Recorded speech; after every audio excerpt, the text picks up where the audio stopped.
কোরআন হচ্ছে এমন একটি কিতাব, যারাই এই কোরআনের সাথে সম্পর্ক জুড়ে দিয়েছে, যারাই এই কোরআনকে হৃদয়ে ধারণ করেছে, তারাই সম্মানিত হয়েছে। নফল ইবাদতের যে লিস্ট আছে, তার মধ্যে সবচেয়ে শ্রেষ্ঠ নফল ইবাদত হচ্ছে কোরআন তেলাওয়াত করা, এবং সেটার মোক্ষম সময় হচ্ছে রমাদানুল মুবারক। কেউ 5 খতম, 7 খতম, 10 খতম দেওয়ার জন্য প্রতিযোগিতা করে খতম দেয়, ফলে খুব দ্রুত তারা কোরআন তেলাওয়াত করে। এটা ঠিক না।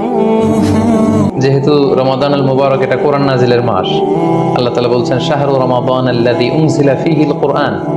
রমাদান তো এমন মাস যে মাসে আল্লাহ তাআলা কোরআন নাজিল করেছেন। সো এটা কোরআনকে উদযাপনের মাস, কোরআনের সাথে নতুন করে সম্পর্ক গড়বার মাস, বেশি বেশি কোরআন তেলাওয়াত করবার মাস। নফল ইবাদতের যে লিস্ট আছে, তার মধ্যে সবচেয়ে শ্রেষ্ঠ নফল ইবাদত হচ্ছে কোরআন তেলাওয়াত করা, এবং সেটার মোক্ষম সময় হচ্ছে রমাদানুল মুবারক। আমরা প্রত্যেকেই জানি যে এই মাসে তেলাওয়াত করার যে একটা আবহ, যে একটা ইমেজ, যে একটা পরিবেশ, এবং যেরকম একটা মজা পাওয়া যায়, বছরের অন্য কোনো মাসে কিন্তু ওই ফিলিংটা আমাদের আসে না। সো এই সুযোগটাকে আমাদের কাজে লাগানো, আমরা যেন প্রতিদিন কোরআনের তেলাওয়াত করি, এবং তেলাওয়াত করার ক্ষেত্রে অবশ্যই ধীরস্থির ভাবে তেলাওয়াত করতে হবে। আমরা অনেকে তাড়াহুড়ো করে তেলাওয়াত করি। হাদিসে এসেছে রুব্বা কারিন লিল কুরআন ওয়াল কুরআনু ইয়ালআনু।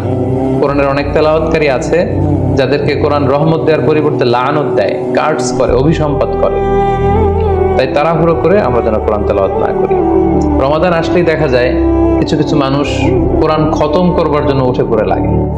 কেউ 5 খতম, 7 খতম, 10 খতম দেওয়ার জন্য প্রতিযোগিতা করে খতম দেয়, ফলে খুব দ্রুত তারা কোরআন তেলাওয়াত করে। এটা ঠিক না।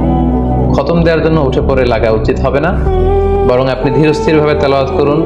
সেই হিসেবে শুরু থেকে শেষ পর্যন্ত একবার করে যদি আপনি 1 খতম দিতেও পারেন, সেটা ভালো, আর দিতে না পারলেও আপনি ধীরস্থির ভাবে তেলাওয়াত করে সেটার সওয়াব আপনি ইনশাআল্লাহ পাবেন। তাহলে তেলাওয়াত করার ক্ষেত্রে প্রথম রিমাইন্ডার হচ্ছে তাড়াহুড়ো করে তেলাওয়াত করা যাবে না। 2 নম্বর হচ্ছে যদি সুযোগ হয় অর্থ বুঝে তেলাওয়াত করা।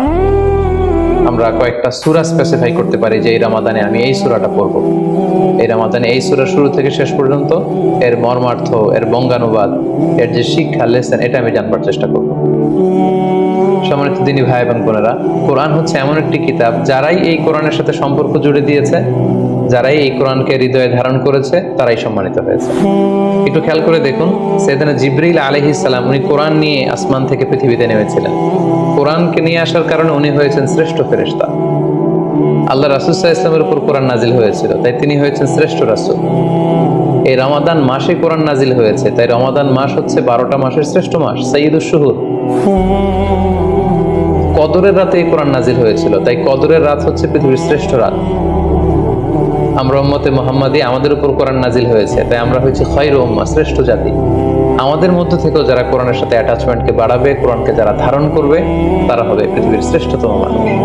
তাই আসুন কোরআন উদযাপনের মাসে আমরা যেন বেশি বেশি কোরআনের সাথে সম্পর্ককে নতুন করে আবার নবায়ন করি।